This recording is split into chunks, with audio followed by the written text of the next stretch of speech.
सभी को जय हिंद दोस्तों। आप सभी का हार्दिक स्वागत है हिंद रिएक्शन टीवी पे। आशा करता हूं कि आप सभी लोग बहुत अच्छे होंगे। तो आज हम आपके लिए एक लेटेस्ट और एक बहुत ही दमदार वीडियो लेकर आए जिसमें आप देखेंगे भारत की वरिष्ठ पत्रकार अदिति त्यागी जी, जिनके शो पे आप देखेंगे ऑल इंडिया उलिमा बोर्ड के मुफ्ती और वाइस प्रेसिडेंट मुफ्ती मोहम्मद ताहिर हुसैन साहब, और उनके सामने होंगी भारत की बेटी और सुप्रीम कोर्ट की दबंग वकील, हम सबकी चहेती नाजिया लाई खान जी। तो ये डिबेट काफी इंटरेस्टिंग होगी, आपको बहुत कुछ जानने को मिलेगा। तो इसे अंत तक देखें और चैनल पर नए हैं तो चैनल को सब्सक्राइब कर दें ताकि हम आपके लिए लेटेस्ट दमदार और इंटरेस्टिंग वीडियोस लाते रहें। तो चलिए पहले ये वीडियो देखते हैं और अंत में इसके बारे में बात करेंगे। जय हिंद, जय भारत। मुतालबा ये है कि वक्फ को वक्फ की जगह पर इस्तेमाल करें और उनके जितने भी चेयरमैन हैं उन तमाम चेयरमैनों की जांच हो, जिसने घोटाला किया है और जिसने वो नाजायज कब्जा किया है उन वक्फ की जायदादों पर या उनको बेचा है, उनसे उनको वसूल किया जाना चाहिए और वक्फ को ये इंसानियत की खिदमत के लिए लगाना चाहिए। नहीं, लेकिन अभी मैं कहीं रिपोर्ट पढ़ रही थी, पता नहीं मैं डिटेल में जाके पढ़ नहीं पाई बिकॉज मैं ट्रैवल कर रही हूँ, कि केरल में तो शायद आर्मी के पास कोई एरिया था, वक्फ ने तो वो भी क्लेम कर दिया। हाँ, तो बहुत सारे ऐसे हैं जो वक्फ के चेयरमैन बने हुए हैं और वो जो है उसके अंदर खुर्दबुर कर रहे हैं और गड़बड़ी कर रहे हैं। लिहाजा वक्फ के जो प्रॉपर्टी है वो इंसान की खिदमत के लिए, इंसानियत की खिदमत के लिए इस्तेमाल होनी चाहिए। बहुत सारे ऐसे जो हाँ नहीं हो रहा है, तो हुकूमत से हमारा मुतालबा तो ये है कि हुकूमत अपनी निगरानी के अंदर जहां पर वो चीज इस्तेमाल होनी चाहिए वहां पर उनको इस्तेमाल कराया जाए। बहुत सारी ऐसी जगहें। बात पूरी करें मुफ्ती साहब आप पहले, फिर मेरा एक सवाल है आपसे। जी जी जी जी जी। आप ये बताएं कि जितने मुस्लिम संगठन है कि इनमें आपस में ही सहमति नहीं है, क्योंकि हम जिस तरह के अरशद मदनी, महमूद मदनी, अब मैं आपको सुन रही हूँ, सज्जाद नोमानी, तौकीर रजा, वो तो अलग ही लेवल है। मतलब वो तो पता नहीं कहां से सोचते हैं। मैं एक तरफ आपको देख रही हूँ और एक तरफ उनकी बातें भी सुनती हूँ। तो ये इतनी सारी आवाजें। जी मुफ्ती साहब मुस्कुरा रहे हैं, बताएं तौकीर रजा पर मुस्कुरा रहे हैं या आवाजों पर मुस्कुरा रहे हैं? मैं इन आवाजों पर मुस्कुरा रहा हूं और वो ये कि सब अपनी अपनी उसके अंदर हैं। देखा कि हमारी कहीं पर नस दबी हुई है या हम पर जो चोट पड़ सकती है, वो पहले ही कौम को जो है बेदार करना शुरू कर देते हैं ताकि हम तक कोई ना पहुंच पाए, ये कौम ही जो निमट ले। ये हो रहा है, सबको अपनी अपनी कुर्सी प्यारी है हकीकत के अंदर। तो जी ये बहुत इंपॉर्टेंट पॉइंट है नाजिया, के धर्म के नाम पर ये कुर्सी की लड़ाई है। और ये जो मैंने कहा ना सोशल बॉयकॉट वाला, आपने तो इससे टू एन एक्सटेंट फेस भी किया है। जैसे मैंने जिक्र किया कि कई जो गेस्ट है वो आना ही नहीं चाहते आपके खिलाफ। आप पर भी जाहिर तौर पर कहीं ना कहीं आपने भी इस चीज को महसूस किया होगा। तो एक मुस्लिम, चाहे वो मुफ्ती साहब की तरह सोचता हो या आपकी तरह सोचता है, अब सब में तो इतनी हिम्मत और करेज नहीं है ना कि वो आगे पब्लिकली बोलेगा कि भाई तुम गलत बोल रहे हो। अदिति जी, मैंने तो लिंचिंग भी देख लिया, खुद की लिंचिंग खुद के सामने तलवार लेकर खड़ा हो गया, वो भी अलीपुर कोर्ट के परिसर में। तो मेरे लिए तो बॉयकॉट का ट्रेंड पाकिस्तान से लेकर बांग्लादेश से लेकर के पश्चिम बंगाल में भी चल गया।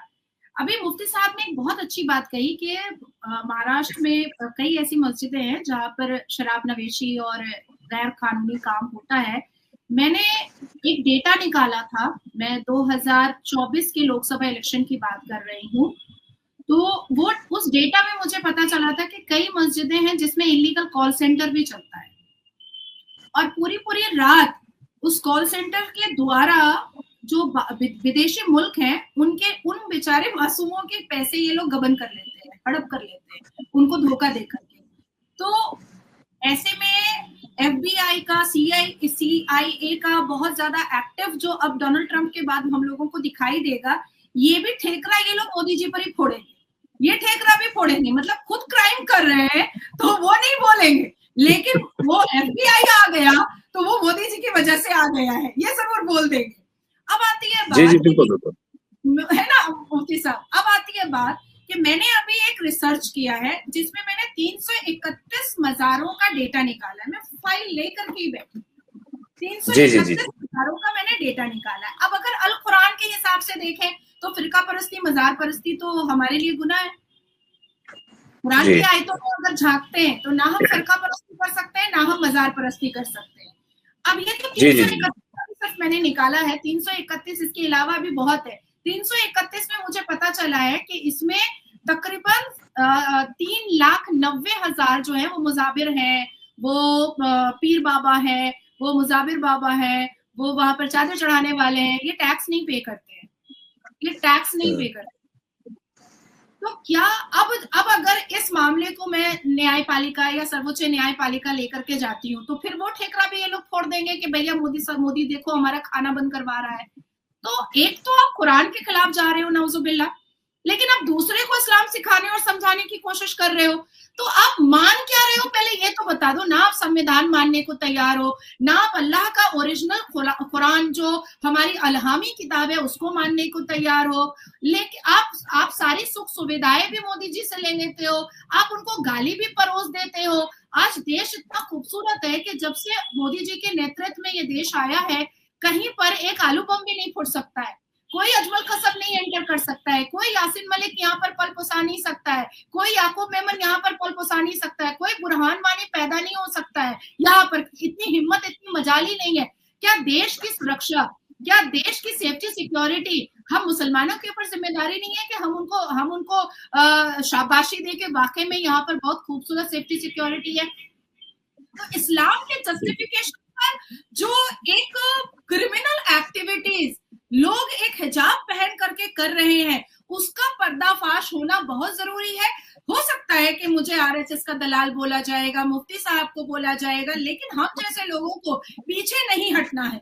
हम जैसे लोगों को इनका खोलते रहना है और बताते रहना है कि ये इजी मनी इनकम के लिए, ये अपनी सुख सुविधा के लिए वक्फ बोर्ड का भी इन्होंने इस्तेमाल किया है और ना जाने कितने इस्लामिक ऑर्गेनाइजेशन का भी इन्होंने इस्तेमाल किया है, जिसकी कोई जरूरत नहीं थी। लेकिन जरूरत इसलिए आन पड़ती है कि हम सुबह 9 से लेकर के रात के 11 बजे तक खटते हैं, मेहनत करते हैं, और ये बैठते हैं, 4 चादर चढ़ाते हैं, 5,000 पॉकेट में डालते हैं और घर चले जाते हैं। क्योंकि इस्लाम के जस्टिफिकेशन पर क्राइम हो रहा है, इजी मनी इनकम का धंधा चल रहा है इस्लाम के जस्टिफिकेशन पर। और जो मुंह खोलेगा, या तो उसको टैग दिया जाएगा कि ये आरएसएस का दलाल है, या तो उसको टैग दिया जाएगा कि अब ये इस्लाम में ही नहीं है, या तो उसको बोला जाएगा कि इस्लाम अकल का काम नहीं है, नकल का काम है। क्यों भाई, कैसे नकल का काम हो सकता है? इस्लाम अगर बारीकी से पढ़ा जाए, अदिति जी, अगर बारीकी से पढ़ा जाए तो अल कुरान में जितनी खूबसूरती, जितनी इंसानियत और जितना नॉलेज आप पढ़ लेंगे, आपको लगेगा कि भाई पूरी मुकम्मल दुनिया तो मैंने पढ़ ली, मुकम्मल दुनिया मैंने पढ़ ली है। और सबसे पहली आयत इक़रा है, तो एडुकेट तो हमें होने के लिए प्रॉफेट मोहम्मद ने बोल दिया था। तो इनको ना शिक्षित होना है, इनको ना इंसान बनना है, इनको सिर्फ और सिर्फ इस्लाम के जस्टिफिकेशन पर अपनी क्रिमिनल एक्टिविटीज को सच साबित करना है सबके सामने।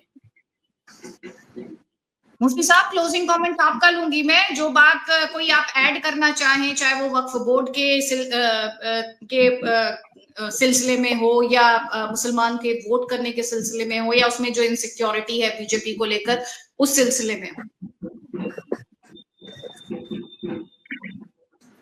देखिए, वक्फ बोर्ड को जो है, इसमें इनके चेयरमैनों की एक तो वो होनी चाहिए, जांच होनी चाहिए जितने भी गुजरे हैं ये। दूसरी ये कि आइंदा हर सूबे का जो चेयरमैन हो, उसका हिसाब किताब हो, उसकी एक कमेटी हो और हुकूमत की निगरानी में हो। वो ऐसा नहीं है जो बैठ गया वो उसी का हो गया, वो चाहे उसको बेच के खा जाए, चाहे वो यार दोस्तों को गिफ्ट में दे दे, या जो वो अपनी नस्लों के लिए इकट्ठा कर जाए। नहीं, हुकूमत की निगरानी के अंदर होना चाहिए, उसका चेयरमैन हो, उसकी कमेटी हो, और कमेटी के अंदर जो काम करने वाला है अमानतदारी के साथ में उसको उस ओहदे पर रखा जाए, और जरा भी कोई गड़बड़ी करता है तो उससे उसको वसूल किया जाए। ये चाहे शिया या सुन्नी, इसके अंदर भी दो तरह के वो हैं कि भाई शिया समुदाय से ताल्लुक रखता है या सुन्नी से, उनमें सारे के सारे होने चाहिए, और जो कौम के लिए वो खिदमत करें। जो वक्फ बड़ा है वो किस लिए, कि इंसानियत की खिदमत करने के लिए वो बना है, तो उसमें उसी जगह पर उस पैसे का इस्तेमाल होना चाहिए, प्रॉपर्टी का इस्तेमाल होना चाहिए, नाजायज इस्तेमाल उसका नहीं होना चाहिए। हमारा तो हुकूमत से ये मुतालबा है कि हुकूमत की निगरानी के अंदर उसका वो होना चाहिए। अब देखिए, जब लॉकडाउन हुआ उस वक्त के अंदर जो है लोगों ने खिदमत की है, और किसी ने न धर्म देखा है, न मजहब देखा है, न बिरादरी देखी है, न अपना ये देखा है कि मेरे गांव का है या मेरे उसका जिले का है, सबने खिदमतें की हैं। ये वक्फ बोर्ड कहां सो रहा था? इतनी प्रॉपर्टी इसके पास में है, इसने कौन सी कौम की खिदमत कर दी? सारी की सारी तंजीमों ने जैसा भी उनसे हो सका है वैसा किया है। लेकिन इस कड़वी बात को जो भी सुनेगा ना, वो एकदम से ये सोचेगा कि भाई ये जो है ये हुकूमत के कहने पर बोल रहे हैं। भाई असल बात तो ये है कि ये बतलाएं कि वक्फ बोर्ड ने खिदमत क्या की है, लॉकडाउन के अंदर क्या खिदमत करी है उन्होंने? कुछ भी खिदमत नहीं करी, कहीं नामो निशान नहीं है। हालांकि छोटी से छोटी तंजीम, मैं भी एक तंजीम से ताल्लुक रखता हूं, जमजम फाउंडेशन से।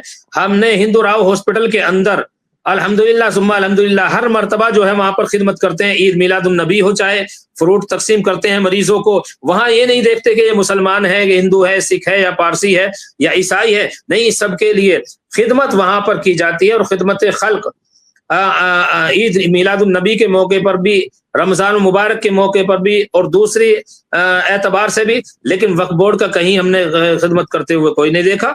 वक्फ बोर्ड इतना बड़ा बोर्ड, लेकिन उसने जो लॉकडाउन में क्या खिदमत की है बतलाएं कोई?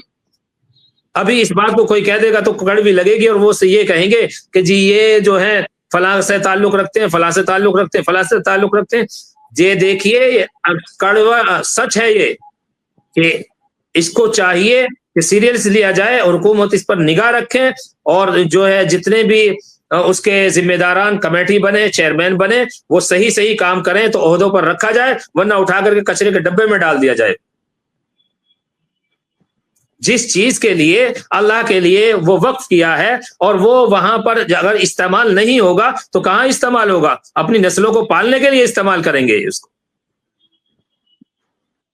दिल्ली के अंदर वक्फ बोर्ड की इतनी बड़ी बड़ी प्रॉपर्टी, वो मेहरौली शरीफ और कहां कहां, वो सारी की सारी खा करके और हजम करके डकार तक नहीं लिए इन्होंने।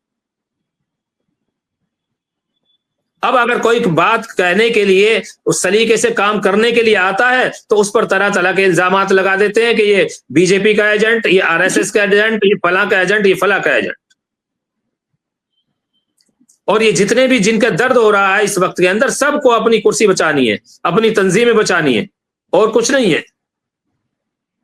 खाया हुआ माल कहीं दिख ना जाए, पकड़ में ना आ जाए। सही कहा, सही फरमाया आपने। इसी हैप्पी नोट पर मैं इतने सीरियस टॉपिक पर ये डिस्कशन जो है इसे देती हूँ विराम। बहुत बहुत शुक्रिया मुफ्ती साहब, मुफ्ती मोहम्मद ताहिर हुसैन साहब और नाजिया इस डिस्कशन को ज्वाइन करने के लिए। Thank you so much. और नमस्कार। जी जी फिर मिलेंगे, बिल्कुल मिलेंगे इंशाल्लाह इंशाल्लाह। दोस्तों आशा करता हूँ कि वीडियो को आपने अंत तक देखा होगा और हमेशा की तरह नाजिया लाई खान जी का दमदार और बेबाक रिएक्शन आपको काफी पसंद आया होगा, और खासकर अदिति त्यागी जी के सवाल और मुफ्ती साहब के जवाब भी आपको काफी अच्छे लगे होंगे। तो ये वीडियो अगर आपको पसंद आई है इसे लाइक और शेयर जरूर कर दें और अपने विचार हमें कमेंट सेक्शन में लिखकर जरूर बताएं। और एक बार फिर चैनल पे नहीं है तो चैनल को सब्सक्राइब कर दें ताकि हम आपके लेटेस्ट इंटरेस्टिंग और दमदार वीडियोस लाते रहें। और जो अदिति त्यागी जी का चैनल है उसका लिंक भी मैं डिस्क्रिप्शन में डाल दूंगा, आप उनके चैनल को भी जाके जरूर विजिट और सब्सक्राइब करें। तो चलिए फिर मिलेंगे ऐसी किसी जबरदस्त वीडियो में, तब तक अपना ध्यान रखिए। जय हिंद, जय भारत।